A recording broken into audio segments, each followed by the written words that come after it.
ಭಗವದ್ಗೀತೆ ಅನ್ನೋದೇ ಒಂದು ಶಕ್ತಿ, ಹಿಂದೂ ಧರ್ಮದ ಅದ್ಭುತ ಕೊಡುಗೆ.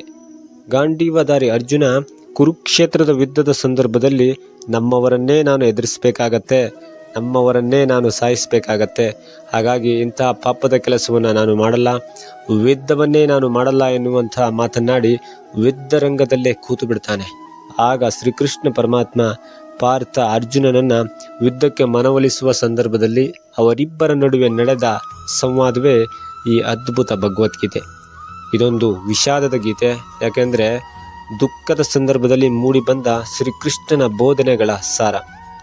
ವಯಸ್ಸಿನ ಮಿತಿ ಇಲ್ಲದೆ ಮಕ್ಕಳಿಂದ ಹಿಡಿದು ವೃದ್ಧರವರೆಗೂ ಎಲ್ಲರ ಜೀವನಕ್ಕೂ ಕೂಡ ಅನ್ವಯವಾಗುವ ಜಗತ್ತಿನ ಯಾವುದಾದರೂ ಒಂದು ಗ್ರಂಥ ಇದೆ ಅಂದರೆ ಅದು ಭಗವದ್ಗೀತೆ ಮಾತ್ರ.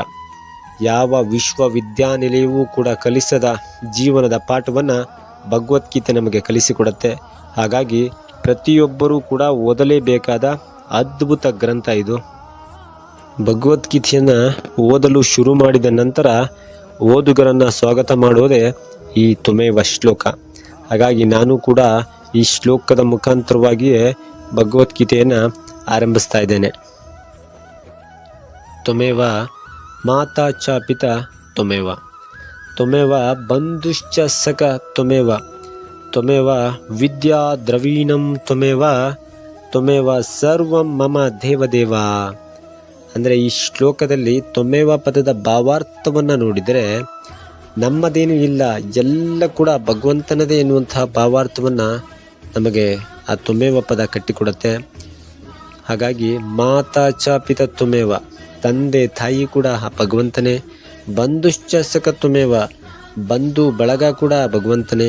ವಿದ್ಯಾ ದ್ರವೀಣಂ ತ್ವಮೇವ, ಅಂದರೆ ವಿದ್ಯೆ ಮತ್ತು ಜ್ಞಾನ ಕೂಡ ಎಲ್ಲವೂ ಕೂಡ ಅವನೇ. ಸರ್ವಮಮ ದೇವದೇವ, ನಮ್ಮೆಲ್ಲ ಸರ್ವಸ್ವವೂ ಕೂಡ ಆ ಭಗವಂತನೇ ಆಗಿರುವಾಗ ನಾವು ಕೇವಲ ಅವನು ಹಾಕಿಕೊಟ್ಟಂಥ ದಾರಿಯಲ್ಲಿ ನಡೆಯೋದಷ್ಟೇ ನಮ್ಮದು, ಫಲಾಫಲವೆಲ್ಲ ಅವನಿಗೆ ಬಿಟ್ಟಿದ್ದು.